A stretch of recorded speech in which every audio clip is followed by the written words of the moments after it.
minutos, agora a gente vai começar a próxima palestra. A palestra é o ano de 2015 pode mudar quem dita as regras da internet? E quem está aqui para falar com a gente vai ser a Raquel Gatto. A Raquel ela é responsável por políticas públicas na América Latina e Caribe, da Internet Society. Ela é ex-diretora da Sociedade da ISOC Brasil, ex-assessora da diretoria executiva do Núcleo de Informação e Coordenação do .br, membro da Comissão de Ciência e Tecnologia da OAB, advogada, doutoranda, mestre e bacharel em Direito pela PUC de São Paulo. Tem algumas questões em relação a como a gente vai abrir para pergunta, mas ela mesma vai falar com vocês. Obrigada, Raquel. Obrigada, Miriam. Bom dia, pessoal. A gente ainda não passou pelo almoço. Vamos começar com um bom dia. O pessoal vem se chegando, quem está aí.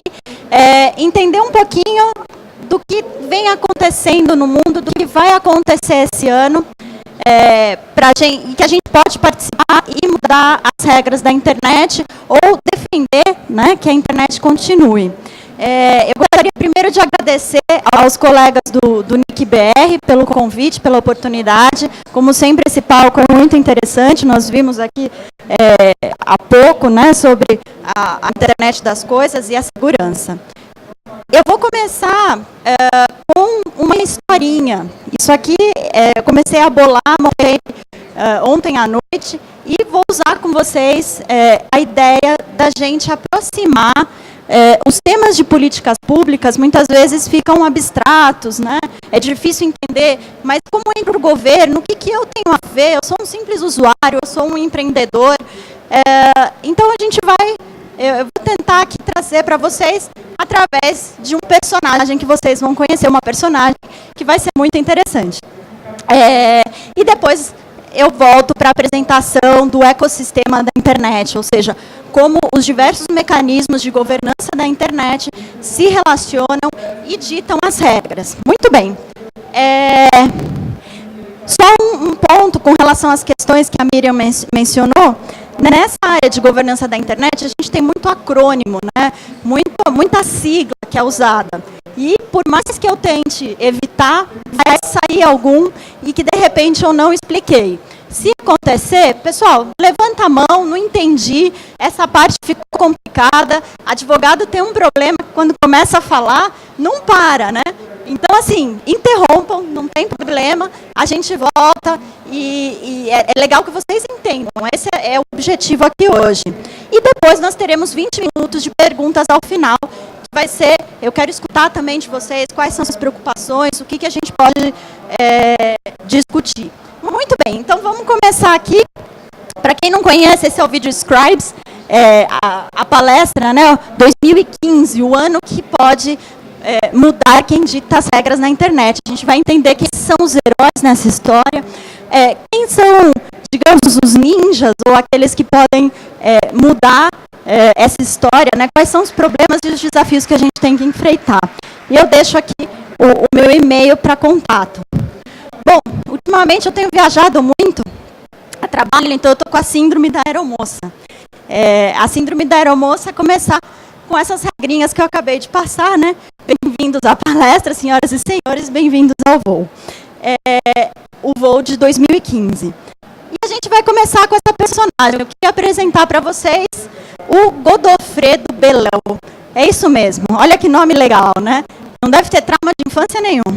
O Godofredo Belel, ele é um empreendedor. Ele nasceu em 27 de julho de 1988. Ele é formado em administração de empresas e, embora ele goste de ser chamado de cidadão global, ele mora aqui em São Paulo, né, aqui na Terra Cinza. E o Godofredo teve uma ideia brilhante, né? Quem nunca teve aquela ideia de empreendedorismo? Gente, estamos aqui em fevereiro, né? 15 dias para o quê? Para o carnaval. E o Godofredo estava com isso na cabeça e resolveu juntar duas coisas que ele adora, o samba e a tecnologia. E ele achava, ou acha, né, que isso tinha que expandir para o mundo, que ele tinha que levar isso para o mundo, a cultura brasileira do carnaval. E aí ele resolveu criar um site, né, criar uma associação sem fins lucrativos, uma ONG, para disseminar a cultura brasileira do carnaval. E o que ele precisava fazer primeiro, né? Antes de tudo, ele precisa ter a cara dele na internet, ele precisa criar o site dele, né? Como é que a gente vai começar? Bom, ele foi lá no buscador favorito, vocês devem conhecer, tem algo comum com o nome dele, começa com Godofredo, né? Aquele buscador favorito. Como é que eu começo a montar o meu site? O que vocês acham que é a primeira coisa que ele precisa para o site? O que ele precisa? Eu não consigo ouvir, vai ter que gritar. Quer me falar? Oi? O domínio? Antes do domínio, o que ele precisa? O que ele precisa? Oi? Conteúdo? Antes do conteúdo? Oi? Endereço IP? Ainda não. Gente, como? O que ele precisa para começar? O nome, muito bem. Pessoal, ele precisa ter um nome, ele precisa ser reconhecido, né? Como é que ele vai chamar essa empresa dele? Como é que ele vai, que cara que ele vai dar pro mundo? Muito bem. E aí, como eu falei para vocês, eu comecei essa historinha agora, então vocês vão ser privilegiados. Ele começou a pensar, que nome eu vou dar? Gogol Brasil, de Godofredo, Bebê, Beléu Brasil ou Samba do Godofredo? E aí? Gente, isso aqui é bem interativo mesmo. Godofredo está começando, ele descobriu que ele precisa de um nome. O que vocês acham que vai ser o nome dele? Que vai ser o nome que vai estourar no mercado internacional, que vai mostrar a cultura brasileira? Vamos lá, eu vou propor a seguinte votação e vocês vão entender depois por que a gente vai fazer dessa forma. Primeiro, eu vou falar os nomes, e os nomes que vocês gostarem, vocês vão fazer eu sei, parece ridículo, acompanhem comigo, que vocês vão entender qual que é a proposta desse exercício. Então, vamos lá. Quem gostou de Gogol Brasil? Ok. Quem gostou de Bebê Beléu Brasil? Ninguém. Marca ruim, hein? Não estava inspirado esse Godofredo. Samba do Godofredo. E tem um empate aí, hein? Gogol Brasil. Samba do Godofredo. Ok, perdeu. Gogol Brasil é a marca do nosso amigo Godofredo Beléu. Muito obrigada pela contribuição nessa história. Muito bem, então ele começou, ele já tem a marca dele, ele vai lá registrar, isso aí é outra história. Mas aí ele vai começar com o domínio. Ele já descobriu qual que é o nome dele, qual que vai ser a cara dele. Ele vai atrás do domínio. E aí ele se depara com um novo problema. Ele tem várias opções. Ele pode registrar gogolbrasil.org.br, ele pode registrar gogolbrasilsó.org, ou ele pode registrar gogolbrasil.ong. E aí ele descobriu que tem várias outras terminações. Mas o que é isso? Né? Como assim? Qual que eu vou escolher? Por que eu vou escolher? Bom, ele ligou lá para o amigo dele do colégio, que se formou em engenharia da computação, que estava trabalhando aí no registro BR com o NIC-BR, e resolveu perguntar o que ele tinha que fazer, né? Qual que era a diferença? Muito bem, resumidamente, o que ele descobriu é que, por exemplo, o .org.br se refere aos nomes de domínio, né, de primeiro nível, ou seja, essa terminação de códigos de país. Ele tem uma regulação nacional, ou seja, cada país decide quais são as regras que ele vai usar para os nomes que são registrados. Quer um exemplo? Se eu quisesse colocar caracteres especiais da língua portuguesa, um cedilha, um acento, no .br eu posso, no .org eu não posso. O .org, ele é gerido, né, ou seja, a empresa que distribui essa terminação são os nomes de domínio genéricos, os GTLDs, que a gente chama também. E ela tem uma uma regra mais abrangente, global. E existem diversas empresas que seriam os revendedores que atuam com o consumidor. Bom, aí você vai pesar nessa escolha aqui, só para contar, né, dentro da esteirinha, uma série de fatores. O preço, qual que é o objetivo que você quer, né? Então, se você quer valorizar o Brasil, você vai pelo .br ou pelo .org. Aqui não tem nenhuma propaganda, gente, é só para vocês entenderem que existe você pode escolher, né, qual que vai ser o seu domínio, qual que vai ser a sua cara lá na internet do seu site. Muito bem. E aí ele foi e resolveu, bom, como tem tudo a ver, ele quer promover a cultura brasileira, ele quer mostrar, né, esse nacionalismo, e resolveu registrar o gogol.org.br. Mas aí ele ficou se perguntando, né? Ele foi lá no registro, o pessoal do registro pode explicar como fazer. Ele ficou se perguntando, tá bom, então eu vou registrar. Mas quem decidiu que o .org ia ser do PIR? Quem decidiu que o .br ia ser do NIC.br, né? Quem decidiu que eu posso ter o .ong? Quem decidiu que eu posso ter hoje, a gente pode ter o ponto qualquer coisa, né? É uma brincadeira, mas recentemente foi aberto o registro de várias terminações. Hoje você tem mais de 2.000 terminações disponíveis e crescendo. Então, essas escolhas vieram de onde, né? Por que antes era limitado? Por que hoje é tão aberto? Bom, aí ele chegou e descobriu essa tal de ICANN, né? Que é a Corporação de Designação de Nomes e Números. E aqui, como é que eu volto? Muito bem. Problemas tecnológicos. Então tá. Então ele descobriu essa tal de ICANN. Essa corporação de designação de nomes e números é uma das pecinhas desse ecossistema da internet. O que ela faz? Ela é uma associação sem fins lucrativos, com atuação internacional. Ela é responsável pela atribuição tanto dos nomes, então dos nomes de domínio, coordenar como esses nomes eles são alocados, quanto dos números. Peraí, eu não tinha falado de números até agora, né? Alguém tinha falado que ele precisava de dinheiro aí para montar. Esses números são dinheiro? Bom, ele vai precisar de dinheiro também. Mas esses números não são de dinheiro, não. Gente, quando eu monto um site, ou melhor, então eu, usuário, quero olhar o gogolbrasil.org.br. Quando eu vou lá no meu computador e digito gogolbrasil.org.br, o meu computador ele vai traduzir essas letras em números, né? Como um número de telefone. E aí ele vai buscar o site e me trazer de volta o conteúdo, certo? Então, os computadores vão funcionar por esses números, que é muito parecido com o número de telefone, que são os protocolos IPs.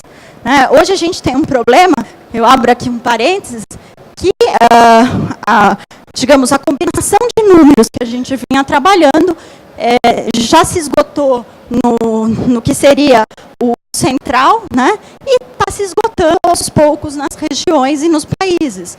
Então, você precisa ter uma nova combinação. Para quem é aqui de São Paulo, é igualzinho a gente teve a questão do celular, que incluiu um 9 a mais. Então, para quem é empreendedor, para quem é desenvolvedor, vale a pena dar uma olhada nisso, eu não vou entrar em detalhes, mas essa transição de IPv6 ela é essencial, porque ela vai permitir que você tenha mais números e a internet continue crescendo, né? Então, mas vamos voltar aqui. Quem é que decide o que tem que ser feito com esses números? Quem é que decide que você vai receber um número único que vai chegar lá no meu site, não vai chegar no site do vizinho, não vai chegar no site né, do Godofredo, outro Godofredo. Será que existe mais? Existe, né? Muito bem. Então, tudo isso é parte das decisões que a ICANN e os seus departamentos, como a IANA, que eu vou explicar depois, fazem. Né? É esse o papel dessas entidades. Tá legal, mas elas decidem e, né, O que eu tenho a ver? Eu vou lá, eu escolho, eu pago, eu vejo. Você tem tudo a ver. E você tem seu espaço lá. E é aí que eu vou explicar. Para o nosso amigo Godofredo, vamos dar um bye-bye. Essa porta é um hashtag free. Ele foi lá beber cerveja no boteco. Já está muito cansado, deu uma dor de cabeça decidir esse domínio. E a gente vai voltar aqui para a palestra. Começar, né, a entender o que isso muda nesse ano, ou pode mudar nesse ano, né? Não necessariamente a gente vai ver uma ruptura. A gente tem que entender primeiro o que é governança da internet. Como eu falei aqui, e a ideia da historinha era aproximar e mostrar que a internet não é um negócio que está ali, que você vai, que você entra, ou que você usa para o seu negócio. Ela é algo construído a partir de todos nós, né? A partir do usuário e a partir das entidades privadas, do seu provedor de conteúdo, do seu provedor de acesso e também dos governos, né? Porque, afinal, são eles que ditam as leis e as regras internacionais, são os grandes atores no cenário internacional. Entender isso é o ponto de partida. Entender que essa é uma definição que veio da cúpula da Sociedade da Informação, né, que foi uma reunião intergovernamental à base dessa criação desse sistema regulatório que definiu a governança da internet como desenvolvimento e execução, ou seja, você faz parte tanto da elaboração dessas regras quanto da aplicação dessas regras por governo, sociedade civil e iniciativa privada. Bom, cada um no seu papel, né? Cada um no que deve atuar e para definir princípios, normas, regras, procedimentos decisórios, programas compartilhados que delineiam a evolução e o uso da internet. Está aí, num tratado, né, com força de tratado internacional, uma definição que traz a gente para o cerne dessas discussões. Muito bem. Como é que funciona? Consegui aqui. O que é esse ecossistema? Desculpem o inglês, eu não consegui a imagem editável a tempo para traduzir. A ideia de ecossistema é reforçar essa ideia da colaboração e de como as peças estão encaixadas. Não só dos atores, como eu falei, né, dos múltiplos atores que estão envolvidos, como também das múltiplas peças, das múltiplas funções que fazem a internet ser o que ela é. Desde a infraestrutura, ou seja, desde o cabo que chega na sua casa, ou antes, né, desde o cabo que vem internacional, depois chega no provedor, o provedor leva para a sua casa, tudo isso é parte desse ecossistema, né? Tanto as partes das aplicações da internet, ou seja, mais acima, também, né? Tudo isso tem que estar coordenado. E esse é o grande desafio de 2015, como manter essa colaboração, né, esse modelo colaborativo que a internet foi construída e que foi o ponto-chave para ela chegar no que ela é hoje. Bom, rapidamente, essa é, na verdade, só uma proposição de categorias. A gente tem a parte de nomes e números, que eu falei aqui brevemente. A gente tem a parte das políticas locais, regionais e globais, porque, afinal, vocês já devem ter ouvido isso muito, a internet não tem fronteiras. Então, você precisa ter também uma coordenação entre as regras, tanto do global para o nacional. A parte dos usuários, a parte do desenvolvimento, né, dos padrões abertos, das operações e dos serviços globais, e a parte de educação e treinamento, para que entendam cada vez mais como é que ela funciona e quais são, por exemplo, as técnicas de segurança, enfim. São peças que você tem que trabalhar nesse ecossistema. Os grandes desafios, agora entrando mais pontuais, né? Quais são os 3 grandes processos que vão acontecer em 2005, acontecem já, né? E que cada um pode participar e contribuir. Transição da IANA. Bom, vamos lá, mais um acrônimo. A IANA é um departamento dentro da ICANN, né, aquela corporação de nomes e números, que é responsável as funções da AIENA envolvem a distribuição dos números. Então, envolve aquele número que eu falei, o número de telefone, o endereço IP, tanto distribuir, saber que aquele bloco vai para a região da América Latina, ou aquele bloco vem para o Brasil, e aquele bloco, ou aquele número, vai ser de determinada função, determinada pessoa, enfim. É ela que garante, né, que faz essa implementação. Nós teremos mudanças, né? E eu vou explicar aí o que é isso. Também o processo da cúpula da Sociedade da Informação. Aquela cúpula que aconteceu, na verdade, 2 reuniões, né, de 2001 e 2003, elas foram, que chegaram, né, bom, deixa eu voltar aqui, organizar a ideia. A cúpula da Sociedade da Informação completou 10 anos. A última reunião, na verdade, foi em 2005, e agora nós temos a revisão da cúpula acontecendo esse ano, em 2015. E o desenvolvimento de uma nova agenda de governança da internet, que é a visão pós-2015. O que a gente vai querer para os próximos 10 anos de regras da internet? O que vai ser importante? Essa reunião, ela vai acontecer de revisão em dezembro de 2015. Então, nós teremos todo o ano de preparação que já começou ano passado, mas que tem uma série de oportunidades de envolvimento, né, de participação ao longo desse ano. Também vou falar um pouquinho sobre isso. Mas o principal resultado da cúpula, na verdade, foi o Fórum de Governança da Internet, mais um acrônimo amigo, IGF. O Fórum de Governança da Internet, ele começou, esse ano nós completamos 10 anos décima edição do Fórum. Ele acontece dentro do escopo das Nações Unidas, né? Então, ela majoritariamente com a participação dos governos, mas que traz uma inovação dentro do que é esse sistema ONU. O sistema ONU, muito acostumado, a gente vê na televisão, né, as cadeiras com as plaquinhas dos governos, toda uma formalidade. O Fórum de Governança, ele quebrou com isso. Quebrou como?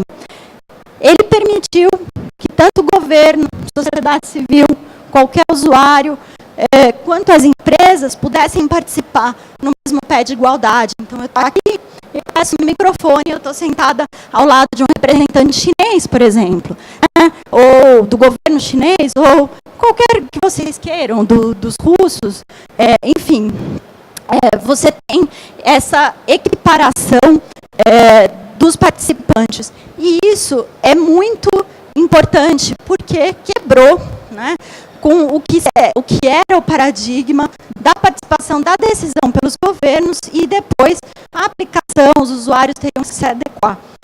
Hoje você vê essa interação entre eles. Bom, o fórum vai acontecer aqui no Brasil, vai acontecer em João Pessoa, um lugar muito ruim, né? Acho que a gente está muito triste. Vai acontecer em João Pessoa em novembro de 2015. E aí qualquer um, como eu falei, pode participar, né? Vamos ver o que o mundo tem falado. Eu vou falar um pouquinho mais sobre os mecanismos de participação dentro do fórum, né? Quais são as oportunidades. E direitos humanos. Direitos humanos, aqui, eu vou traduzir em dois aspectos. Tanto o acesso à internet, né? Aquela discussão se o acesso à internet é um direito humano, ele está dentro do direito à comunicação, ou não, né? E a questão da privacidade e o equilíbrio entre a segurança e a privacidade. Muito bem, aqui é só uma ilustração de como a agenda está lotada. Esse aqui é a previsão de eventos para esse ano, que terão um cunho decisório nessa indicar as regras da internet. Então, a gente vê esses 3 processos que eu falei, tanto o processo relativo à alocação de números, quais são as regras para alocação de números, quais são as regras que vão seguir nessa participação do regulatório internacional, dentro da cúpula da sociedade da informação, dentro do fórum da internet, e as discussões que permeiam tudo isso, que são os temas de direitos humanos. Bom, entrando aqui, eu acabei de ver, esse contador é maligno. E, gente, olha, falta 15 minutos, mas eu já só comecei. Muito bem. Então, eu vou tentar acelerar um pouquinho, mas trazer para vocês e explicar o que vem acontecendo. Bom, as funções da IANA, que é essa alocação dos números, elas começaram muito antes até da existência da ICANN, que é essa corporação de nomes e números. Ela significava montar uma lista telefônica, né? Você saber que determinado nome corresponde, nome de domínio correspondia àquele número. Se eu queria acessar o Godofredo, Google Brasil, eu tinha que encontrar aquele número, essa tradução, basicamente, e eu tinha que saber para quem eu tinha mandado aquele bloco para entregar, né, para o Godofredo e assim por diante. Então, são 3 principais funções que ela exerce, né, que ela implementa. Você vê que a IANA é a formiguinha do negócio aqui. Né, é ela que faz tudo o que o resto manda. Bom, mas quem é que manda e o que tem que pode mudar esse ano? Né? São 3 funções. Então, são os parâmetros de como isso vai acontecer, quais são as regras, quem que faz isso? Bom, o IETF, uma tradução, seria a Força-Tarefa de Engenharia de Redes. O IETF é um grupo de especialistas na engenharia de redes que define os protocolos que vão rodar nos bastidores da internet. Então, quando eu estava falando aqui do IPv4 e IPv6, que são aquelas, a numeração, né, a combinação de números que precisa aumentar, quem decidiu isso foi um grupo de engenheiros que se reúnem 3 vezes ao ano, mas o trabalho acontece de forma virtual, né, através das listas de discussão, e qualquer um, você entra lá, ietf.org, entra numa lista de discussão. Hoje você tem mais de 120 grupos, 150 grupos de discussão, e é onde você encontra o futuro, né? O IPv6 está sendo implementado aqui, mas a decisão foi lá na década de 80, de 90, que foi tomada, que já se percebeu, opa, peraí, eu acho que isso aqui vai acabar. Né? Então, eles já tinham visto e já estavam preparando a solução. Outro tema muito legal que foram as respostas, né, com as revelações do Snowden, com relação à vigilância massiva. Aí, essas violações, elas tinham que ter também uma resposta da tecnologia. Afinal, como é que a gente vai se proteger e como a tecnologia pode proteger? Então, aumentou muito a discussão, os grupos em cima da criptografia, né? A criptografia embarcada, quais são os limites, o que você precisa, quais são as regras. E, bom, essas regras do IETF, elas são feitas, o grupo ele chega num consenso, chegando num consenso, elabora um documento e vai ser uma RFC, que é Request for Comment, que seria pedido de comentários, uma tradução meio simples, mas enfim. Esse documento ele vai para um grupo maior, para a plenária, que seria, e na plenária, se todos concordarem, todos os engenheiros concordarem, ela vira um protocolo. Tem uma série aí de processos no meio, mas simplificando é isso. Agora, sabe, lembra lá quando eu fiz vocês fazerem o A? Muito bem. Nossa, que feio esse A que saiu. É o microfone, viu? Não sou eu. Muito bem. Quando eu pedi para vocês fazerem isso, é para vocês entenderem que os protocolos que rodam aí atrás da sua rede são aprovados dessa forma. Ao invés do A, né, eles usam o run, que eles chamam, que é o... Eu não ia conseguir escutar vocês. Gente, é assim mesmo. Eu vivenciei isso, eu não acreditava. Imagina, minha cabeça de advogada, né? Você precisa ter uma formalização, uma estrutura. Mas não. Esses grupos, eles apresentam na plenária. Os engenheiros não têm tato na língua nenhum. Se não gostaram, eles pegam o microfone e, não posso falar o palavrão, mas criticam de uma forma bem direta se eles acham que vai funcionar ou não. Muito bem. E aí, se você acha que tem um certo consenso, o presidente da mesa pede esse run. E aí, se tiver um som muito alto na sala, o protocolo é aprovado. parece coisa do outro mundo, mas funciona e funciona há anos. E é o que faz a nossa, a nossa internet funcionar, a nossa internet rodar. Tá bom, tive um problema com esse protocolo, ou eu quero garantir que esse protocolo é execuível, né? Ele pode acontecer de fato. Para quem que eu vou recorrer? Bom, quem exerce a função, no caso dos parâmetros, é o IAB, que seria Internet Architecture Board, seria a junta de arquitetura da internet. Eles que vão exercer esse papel de supervisão. O IAB tem outras funções, mas eu não vou entrar aqui no momento, senão eu vou perder o tempo. Bom, a segunda função da IANA é a alocação dos números, que é feita através dos registros, né, regionais. Então, a gente tem, por exemplo, aqui, você tem dois tipos, tanto os registros que abarcam toda a região da América Latina, o LACNIC, quanto os registros nacionais. O NIC-BR é um NIR, que a gente chama, que são os registros nacionais. Eles recebem um bloco e ficam responsáveis de passar esse bloco para os sistemas autônomos, que é quem vai gerir com o usuário a entrega dos números, né? E ele também tem um serviço de supervisão, né? Que é feito pelo Number Register Organization, é isso, NRO? Olha, até eu já estou me perdendo aqui nos acrônimos. Muito bem, essas duas funções são muito tranquilas, elas são operativas, no sentido de tem que colocar a coisa para funcionar. E a terceira função, que é a mais complicada, é a função dos nomes. Por que que ela é mais complicada? Bom, vamos ser sinceros, porque ela envolve dinheiro, né? Ela envolve uma grande máquina por trás, uma empresa que é, na verdade, toda essa... tanto as questões das empresas que têm marcas registradas, que precisam ter o seu nome protegido, quanto as indústrias que revendem e que criam os nomes, né? A gente viu o amigo aí, o Godofredo, buscando o seu nome com várias opções. Isso é um mercado. Então, envolve um interesse, digamos, um pouco mais sensível no sentido monetário. Portanto, quem exerce as diretrizes é a ICANN. A ICANN, ela é composta, na verdade, por uma diretoria, né, que toma as decisões, é uma diretoria com representantes dos diversos segmentos. Então, tem o setor de aconselhamento dos governos, os representantes de governo, tem os representantes da sociedade civil, tem os representantes da comunidade técnica, tem os representantes das empresas, dos diversos subsegmentos de empresas, né? Então, tanto provedores, tanto os provedores de nome de domínio, né? Os revendedores, enfim. Todos esses estão representados. E aí vem a questão da supervisão, que é essa marcação em vermelho. A NTIA é um departamento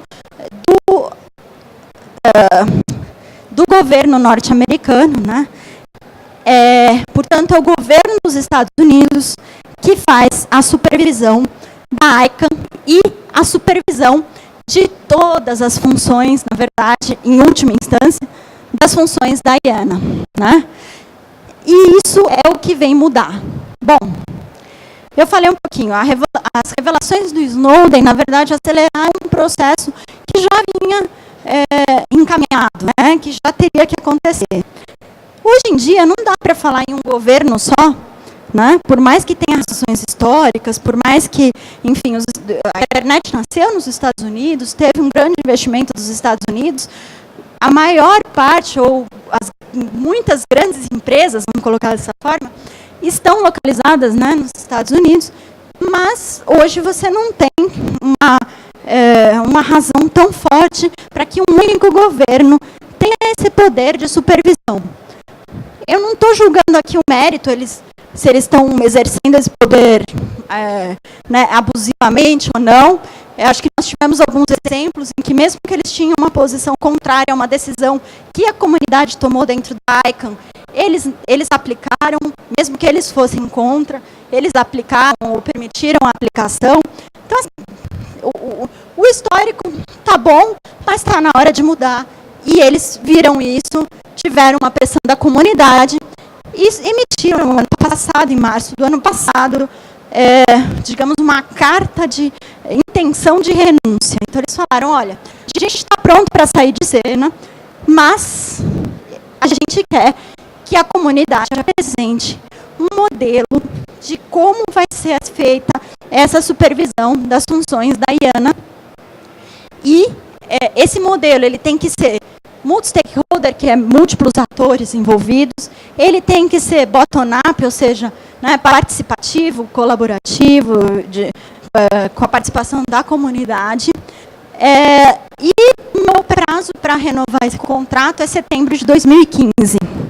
Então, desde março de 2014, se começou toda uma comoção por conta para criar, né, como desenvolver o que seria o sucessor do governo norte-americano.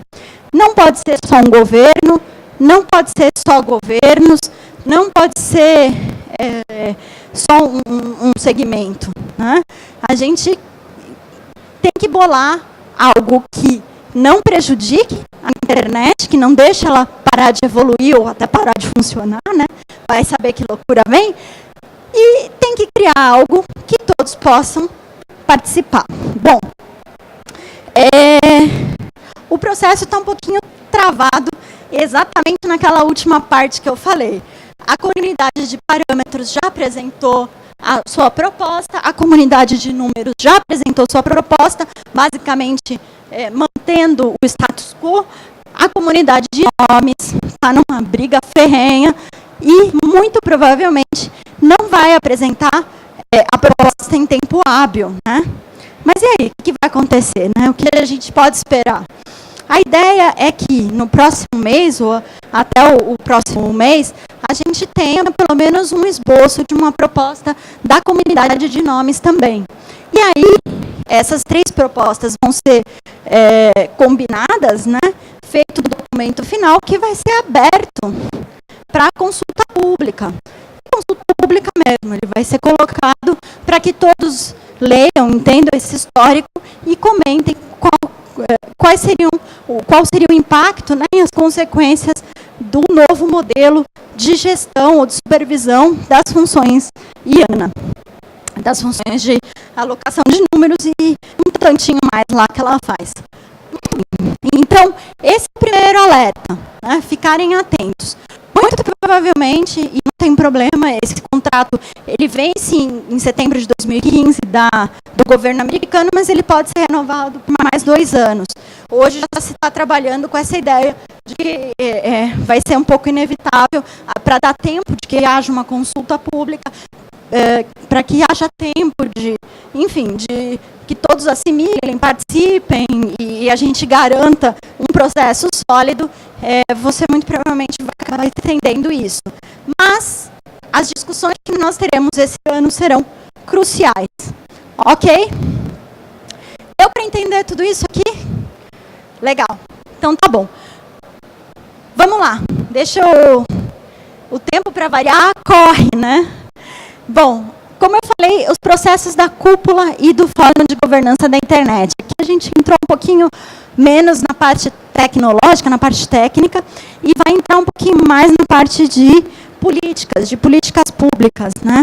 Quando aconteceu esse problema do Snowden, aonde que a nossa presidente Dilma foi reclamar? Vocês lembram? Oi? Na ONU, isso mesmo. Ela foi lá na ONU e no discurso de abertura da Assembleia Geral, ela fez, né, não só o puxão de orelha no Obama, como também ela propôs princípios de uso da internet, né, princípios para a internet, que seriam universais, que todos teriam que adotar, dentre eles o princípio da privacidade, né? Então, todos esses processos, tanto as reuniões da cúpula quanto o Fórum de Governança da Internet, acontecem nesse âmbito da ONU, nesse âmbito de governos, para que haja esse diálogo e que não haja também uma ruptura. Por quê? Porque não adianta você ter, a gente ouve, vira e mexe, aquela lenda que vai ter a internet da China, né? A internet, eles vão fechar as fronteiras. Isso não existe. Se você fecha, vai ser uma outra coisa, não vai ser a internet. Internet, aliás, O nome dela, né, se a gente fosse traduzir, o nome completo é Internet Networking, ou seja, entre redes. São várias redes que se conectam e formam a internet global, né? Ou que a gente fala rede das redes, a super rede. Se você fecha um pedacinho, vira uma rede, não vira a internet. Então, tudo isso, esse risco de fragmentação, né, a gente usa essa palavra, fragmentação da internet, ele tem que ser tratado no âmbito de governos e nos âmbitos da ONU. A gente está num papel super especial no sentido bom, no sentido legal. O Brasil, com esse discurso, né, com essa reação que ele teve ao Snowden, ele ganhou um papel de liderança no mundo muito importante, não só dos países em desenvolvimento, mas agora dialogando em pé de igualdade com os países mais desenvolvidos. E nós teremos aí oportunidades em vários âmbitos para atuar, seja na questão dos fóruns de governança nacionais, o NIC-BR promove, né, o CGI-BR promove o Fórum da Internet no Brasil. Ainda não tem data para esse ano, mas ele deve acontecer provavelmente em julho, primeiro semestre ainda. Nós temos o Fórum Regional, que envolve nossos vizinhos aqui da América Latina e Caribe.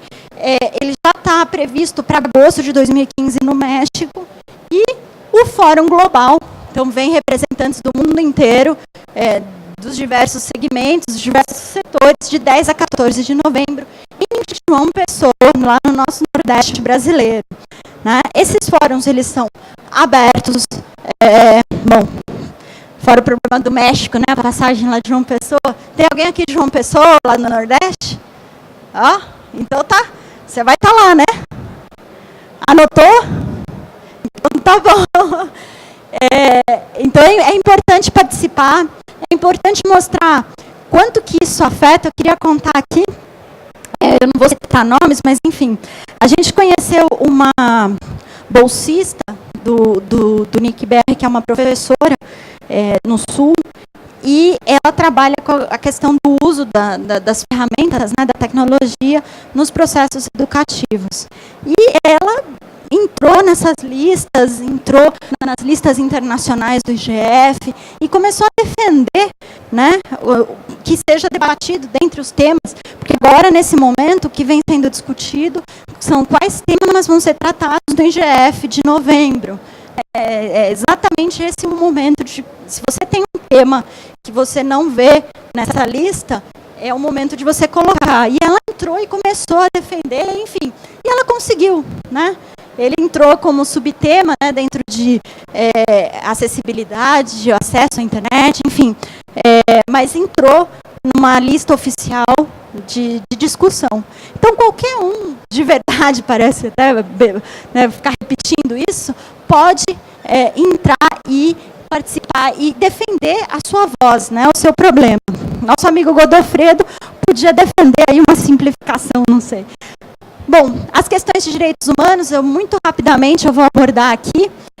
Então, a questão de acesso, como eu tinha falado no começo, né, em vários níveis, tanto a questão de infraestrutura, os custos de conexão internacional, a gente tem os cabos internacionais que nos conectam e que têm custos altíssimos e que refletem no custo final para o usuário. Isso é uma questão de acesso às novas tecnologias, né, o uso do acesso pelo celular, como isso vem sendo trabalhado, que facilite o acesso, não dificulte em função de barreiras, seja de barreiras de segurança, seja de barreiras de custo. E, né, já que eu falei em segurança, são essas soluções tecnológicas e sociais que garantam um equilíbrio entre o que é controle, né, o que é o papel de segurança do Estado e o que é a privacidade, a intimidade do cidadão. Eu sei que eu já estou com o tempo estourado, ai meu Deus, mal de advogado. Eu só queria tocar em 3 pontos da atuação brasileira que são importantes também para tratar. Então, um foi o NET Mundial, a reunião em abril de 2014, né, a reunião no final do ano passado, que estabeleceu um documento multissetorial com princípios e proposta de mecanismos de governança da internet. Esse foi mais um exemplo da atuação brasileira na formação dessa participação colaborativa, a participação aberta de múltiplos atores, com vários segmentos tendo voz. Também a Carta de Princípios, ou Decálogo da Internet, que foi emitido pelo CGIBR, que é o Comitê Gestor da Internet, né, no Brasil, e que propõe 10 princípios. A presidente tomou aí 5, 6 princípios dessa carta na sua declaração, por exemplo. E, mais recentemente, os 2 processos, né, que foram abertos em consulta pública em 28 de janeiro, semana passada, que é a consulta pública para a regulamentação do Marco Civil da Internet e da nova lei, né, de proteção de dados pessoais, que envolve muito dos temas de privacidade, de acesso na internet. Então, participem. Se vocês não ouviram falar, eu vou abrir aqui para perguntas. A gente pode explicar um pouquinho mais desses processos, mas eu queria deixar para vocês refletirem, buscarem depois e participarem. Acho que a mensagem final aqui, pessoal, a internet é para todos, é de todos, na verdade, e para todos. Lembrem-se disso e obrigada mais uma vez. Desculpa aqui a correria. Muito obrigada, Raquel. Pessoal, a gente tem alguma pergunta para a Raquel? Bom dia. Bom dia. Tá forte. Eu senti... essas organizações, como elas lidam com a questão da soberania nacional? Porque, por exemplo, você tem a Microsoft. A Microsoft está localizada nos Estados Unidos, mas ela tem dados ao redor do mundo. Então, os Estados Unidos veem isso como sendo os dados pertencentes ao território americano. O Brasil está tendo a questão do Marco Civil, então, mesmo que eu faça alguma coisa, sei lá, um site que está localizado na França, sei lá, eu derrubo, eu vou ser penalizado pelas leis brasileiras ou francesas. E tem toda essa questão. Então, a minha pergunta de fato é o que essas organizações estão fazendo para, sei lá, normatizar, se existe algum esforço neste sentido. Perfeita, muito boa essa pergunta e em boa hora, porque é exatamente parte dessa discussão, né, das regras que a gente vem estabelecendo tanto no Marco Civil quanto na implementação da proteção de dados. De forma bem simplificada, a ideia é: se os dados eles foram tratados ou eles partiram, né, por exemplo, do território brasileiro, eles são considerados e seguem, né, devem seguir a aplicação da lei brasileira, tá? Questão das empresas, então os grandes conglomerados, as multinacionais que têm servidor no exterior, se elas operam aqui no Brasil, se elas têm serviços, prestam serviços, né, aqui no Brasil ou disponibilizam produtos, a aplicação da lei é brasileira. Esse é o entendimento que vem sendo adotado por grande maioria, exatamente pela questão de soberania, né? Soberania significa esse último poder de mando, em ditar as leis. Então, essa é um dos problemas na internet, se você toma países que são um pouco mais restritivos, mas desde que você não isole, você ainda tem a sua aplicação garantida. Essa é, digamos, a solução que vem sendo encontrada. Um outro ponto interessante, só para aproveitar o gancho com o anteprojeto de proteção de dados, é que, por exemplo, a troca de dados pessoais, mesmo que seja de empresas internacionais, ela está sujeita se a empresa se o país que você está trocando os dados, ele garante um mesmo nível de proteção, né, tem as mesmas garantias que em território nacional. Então, os dados coletados aqui no Brasil, eles só vão poder ser transmitidos para a Microsoft ou qualquer que seja lá fora, mesmo fazendo parte da mesma política, se você tiver garantida uma mesma proteção aqui no Brasil, senão é vedada essa transmissão, né, essa troca de informações. Então, é nesse caminho que a gente vem seguindo. Oi, tem mais? Tem uma ali? Tem uma ali e tem outra aqui.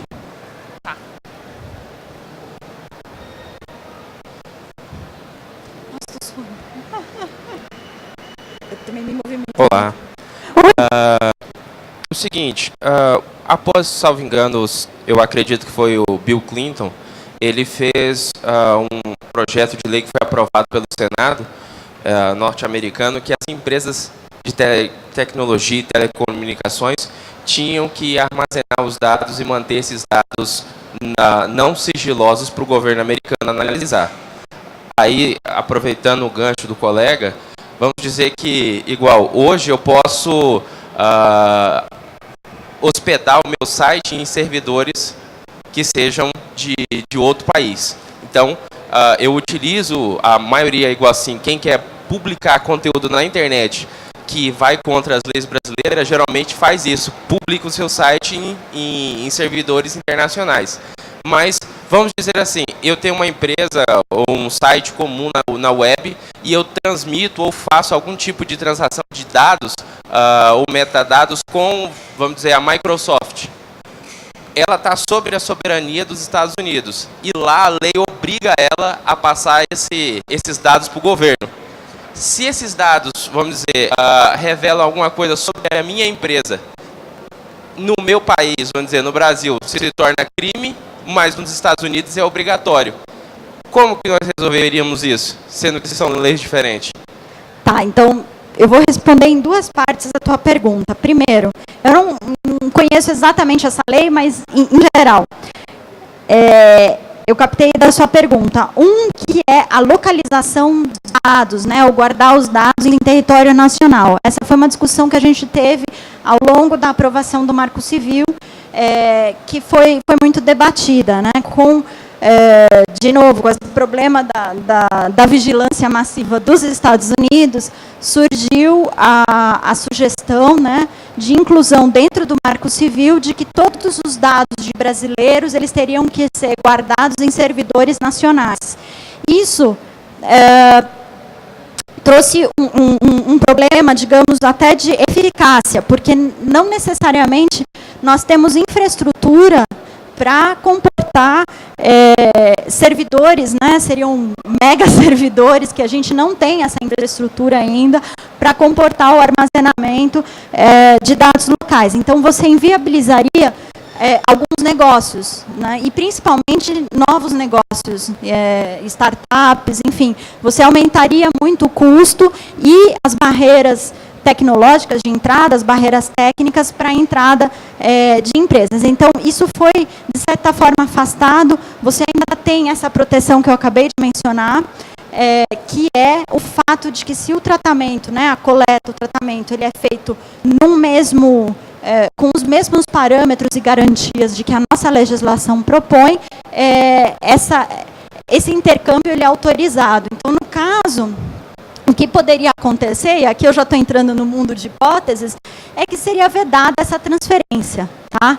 Eu não analisei o caso especificamente, mas se for comprovado que o país de destino dos dados de território, coletados em território nacional, por exemplo, não cumprem os mesmos requisitos de garantias que a gente exige, essa transferência seria vedada.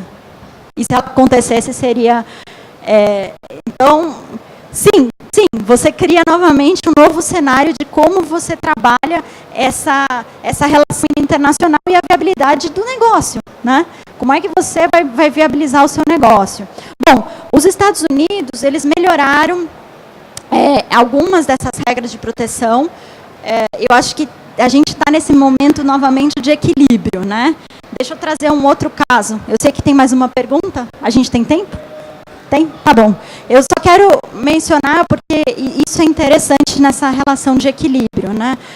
Teve os ataques terroristas da França agora, né?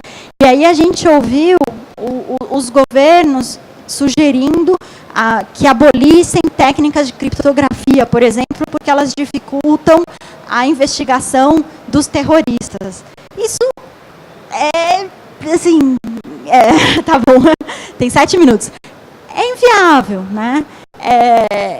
Inviável porque a criptografia vem proteger exatamente os seus dados, os dados do usuário, né? E muitas vezes você nem sabe, mas ela já vem embarcada no produto. E aí passa a ser simplesmente, né, digamos, uma fala de governo que não necessariamente é viável na parte tecnológica. Aí, voltando, a gente tem que sempre pensar nessa intersecção das políticas públicas, né, das regras com a tecnologia. Você não pode trabalhar elas isoladamente. Deu para... Tá. Deixa eu só pegar a pergunta dela, qualquer coisa a gente volta aqui, então. Bom dia, doutora. Doutora não, por favor. Quando eu estava escrevendo a minha monografia, eu escrevi sobre esse tema, eu pesquisei muito sobre o faroeste da DeepNet, porque a gente fala muito da internet, mas a gente tem um grande problema porque o lixo da internet não está na internet, ele está na DeepNet. E eu fui lá ver o que tinha e é horrível. Toda a porcaria do planeta Terra está rolando lá. Os governos não estão tomando, eu não percebi dos governos um grande interesse de tomar medidas de fechamento da DeepNet, porque você lá você tem uma highway para o cometimento de crimes, tanto crimes digitais como a encomenda de crimes reais. Sabe-se que o Estado Islâmico faz muitas das suas negociações de como vão ser realizados os ataques terroristas lá. Existe nessa discussão hoje formas de controlar o conteúdo que tá percorrendo pela DeepNet, porque do mesmo jeito que tem esses conteúdos ruins, os governos utilizam a DeepNet para trocar informações. Então, como é que a gente vai fazer para equalizar essa questão? Tá, essa pergunta é muito boa, e eu vou confessar, talvez você seja mais especialista em DeepNet do que eu, porque eu também fui lá, eu vi um pouquinho, eu vi que era horrível, e eu sei que ali é um grande problema. Eu vou devolver com uma outra pergunta, isso não é uma boa palestrante, mas enfim, será que é possível calar a DeepNet? Eu desconfio que não, né? Sem quebrar a internet. Então, a Miriam quer falar? Pode falar. Ontem a gente teve um painel jurídico e teve justamente essa questão. E um dos palestrantes, a resposta dele foi bem interessante, porque entrou em questões sobre o tutor da DeepNet e tal. E o que ele respondeu é que não importa se é DeepNet ou se não é. A questão do que é julgado é a conduta de quem está usando, de quem está disponibilizando, de quem está compartilhando aquilo. Então, não se deve levantar essa questão. É DeepNet ou não é? Em relação à parte jurídica, da forma como isso está sendo considerado, é a conduta que é julgada. Então, essa questão acaba sendo independente de se está na Deep Web ou se não está. Um outro comentário só. É que, assim, embora a gente tenha a sensação de que a Deep Web é uma terra sem lei, eu diria também que não é, né? Eu tenho visto muitas reportagens sendo publicadas sobre várias ações, por exemplo, do FBI, o tempo todo investigando a Deep Web para prender e para desmantelar quadrilhas que estão lá dentro. Então, eu acho que, assim, é meio que o que a gente vive no mundo real. Tem coisas boas, tem coisas ruins. Não dá para você matar a tecnologia por conta da forma errada que ela está usando. Tem que, sim, se criminalizar a conduta e não a tecnologia, que é aquele comentário que o palestrante de ontem falou, né? Teve, inclusive, uma operação grande da Polícia Federal o ano passado, que era de combate à pedofilia envolvendo a DeepNet. E várias pessoas foram presas. E aí eu voltei até para o slide dos princípios, né? Por que é tão importante você estabelecer esses princípios e ter muitos desses princípios, se não a maioria, foi confirmado, por exemplo, naquela declaração multissetorial de São Paulo do ano passado do Net Mundial. Por exemplo, a inimputabilidade da rede, que a gente traduz muito carinhosamente, não mate o mensageiro, né? O carteiro ele entrega, mas ele não é culpado pelo conteúdo que está lá dentro. E sobre a terra sem lei, a maioria das condutas ilícitas, né, elas já estão protegidas, reguladas, é crime, né? O que acontece é que a gente acaba não associando isso com um meio, né? E, então é muito importante, foi muito bom vocês terem trazido, obrigada, para a gente poder lembrar exatamente, né? Nem tudo é só a culpa da internet. A internet está aí. Quanto mais a gente tem tempo, 2 minutos, legal. Eu quero entrar só num outro, talvez o último princípio, que é o núcleo burro da internet. É isso mesmo. Toda a inteligência da internet, né, da rede, ela foi construída nas pontas, exatamente para que as coisas corram no meio da internet, né, os pacotes, os dados, eles circulem na internet de uma forma simples, rápida, eficiente, enfim. Então, cada vez que você coloca mais uma informação, um filtro ali no meio, você está matando a natureza da internet, que é essa natureza que a gente gosta, né? Que é transmitir informação rápido, esse acesso rápido né, à própria rede, às outras pessoas. Então, lembrar disso, né, isso está protegido aqui nos princípios, e, de forma geral, a gente vai, caso a caso, acomodando, porque, da mesma forma que a tecnologia ela avança para o bem, ela avança para o mal. Lembra dos super-heróis e do ninja lá no começo da apresentação. Ok? Mais alguma pergunta? Se você quiser conversar, a gente conversa mais um pouquinho. Infelizmente não dá tempo para outra pergunta, que o pessoal ali é bem exigente quanto o horário. Obrigada, Raquel. É sempre um prazer tê-lo aqui. Acho que você vai estar aqui, o painel é agora, né? Amanhã. Então, amanhã a Raquel vai estar aqui novamente. Lembrando que a gente volta às 2h30 com Pergunte ao CERT-BR. Todos nós estamos aqui identificados, quase todos. E aí vai ter um pouco para explicar sobre o nosso trabalho e sobre o mundo de tratamento de incidentes, toda a parte de conscientização e projetos que são com que o CERT-BR trabalha. E depois a gente tem um desafio